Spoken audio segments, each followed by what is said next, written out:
नमस्कार, जुर्म की दुनिया से आपको सावधान रखने वाले हमारे शो क्राइम कवरेज के साथ एक बार फिर हाजिर हूं मैं शादाब।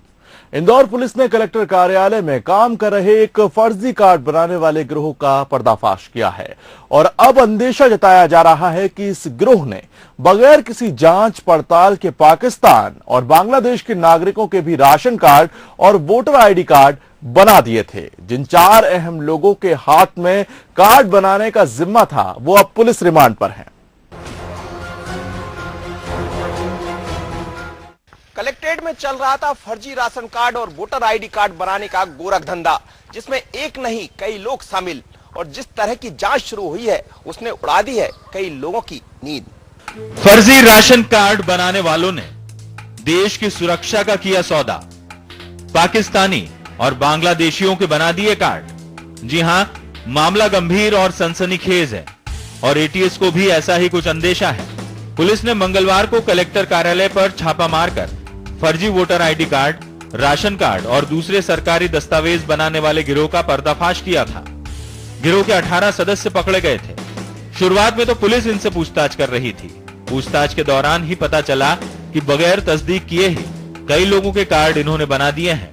तो पुलिस का माथा ठनका और एटीएस को इत्तला दी गई। एटीएस के अधिकारियों ने जब तफसील से पूछताछ की तो पता चला कि इंदौर और आसपास के इलाकों में रहने वाले पाकिस्तान और बांग्लादेश के नागरिकों ने वीजा की समय सीमा खत्म होने के बाद मुंह मांगी रकम देकर वोटर आईडी कार्ड बनवाए और फिर इसी के दम पर ड्राइविंग लाइसेंस, राशन कार्ड समेत तमाम दस्तावेज तैयार किए। संभावना से इनकार नहीं किया सकता है कि ये जो दलाल पकड़े गए हैं इनके द्वारा कुछ ऐसे भी काम किए गए हों कि कोई विदेशी नागरिक, चाहे वो पाकिस्तान या बांग्लादेश, उनके भी दस्तावेज बनाए गए हों। तो इसके लिए एटीएस ने ये कार्रवाई की है और इसका स्वागत किया जाना चाहिए कि किसी भी तरीके से हमारे राष्ट्रीय सुरक्षा को इन सब चीजों से कोई आंच न आए, इसके लिए प्रयास जारी। जब इस गिरोह को पकड़ा गया उसी दिन से इस बात की पूरी संभावना थी कि बगैर कलेक्ट्रेट के कर्मचारियों की मिलीभगत से इतना बड़ा गोरख धंधा चलना आसान नहीं था। पुलिस को पूछताछ में और भी कई खुलासे हुए। मसलन फर्जी कर्मचारियों की एसडीएम के डोंगल तक पहुंच थी। डिजिटल साइन के लिए ये एसडीएम के डोंगल का इस्तेमाल करते थे। कर्मचारियों को एसडीएम के डोंगल का पासवर्ड भी पता था। कर्मचारी किसी भी कंप्यूटर से कार्ड बना लेते थे। Voter ID card, ration card बनाने का जिम्मा गुजरात की इन्फोटेक कंपनी को दिया था। कंपनी ने इंदौर की लोकल कंपनी को पीटी कॉन्ट्रैक्ट पर ठेका दे दिया था।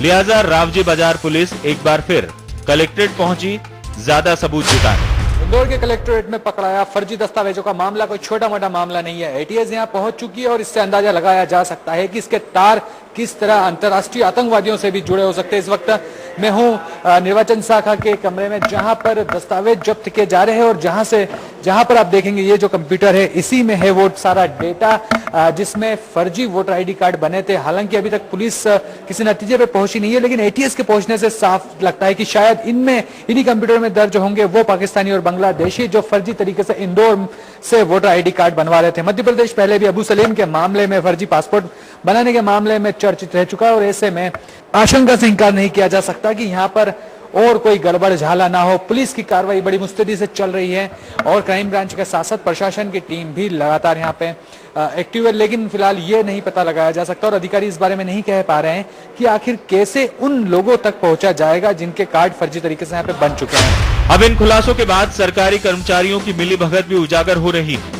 लिहाजा तत्काल ही 3 दैनिक वेतनभोगी कर्मचारियों को बाहर कर दिया है।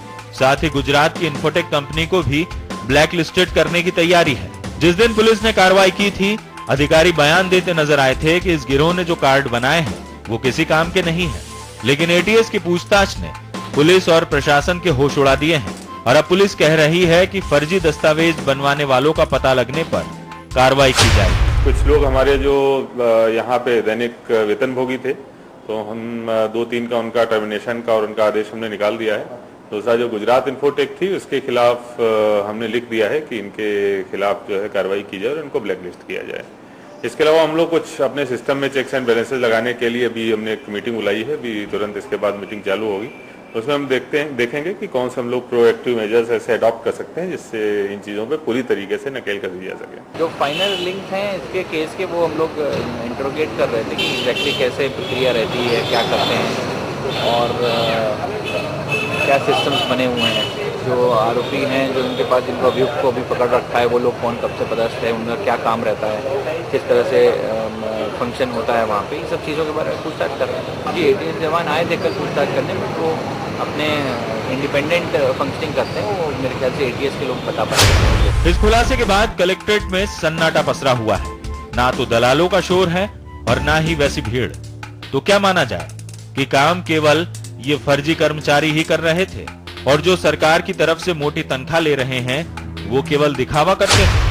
फर्जी राशन कार्ड और वोटर ID कार्ड बनाने का काम लंबे समय से चल रहा था। प्रशासन इस बात से अच्छी तरह वाकिफ था और कलेक्टर के निर्देश पर यहां क्राइम ब्रांच ने छापा मारा तो कई सारे खुलासे हुए। 18 लोग हिरासत में हैं और कई लोगों की गिरफ्तारी होना बाकी है, लेकिन इस बात से इंकार नहीं किया जा सकता कि इतने बड़े गोरख धंधे में यहाँ के लोग शामिल ना हो।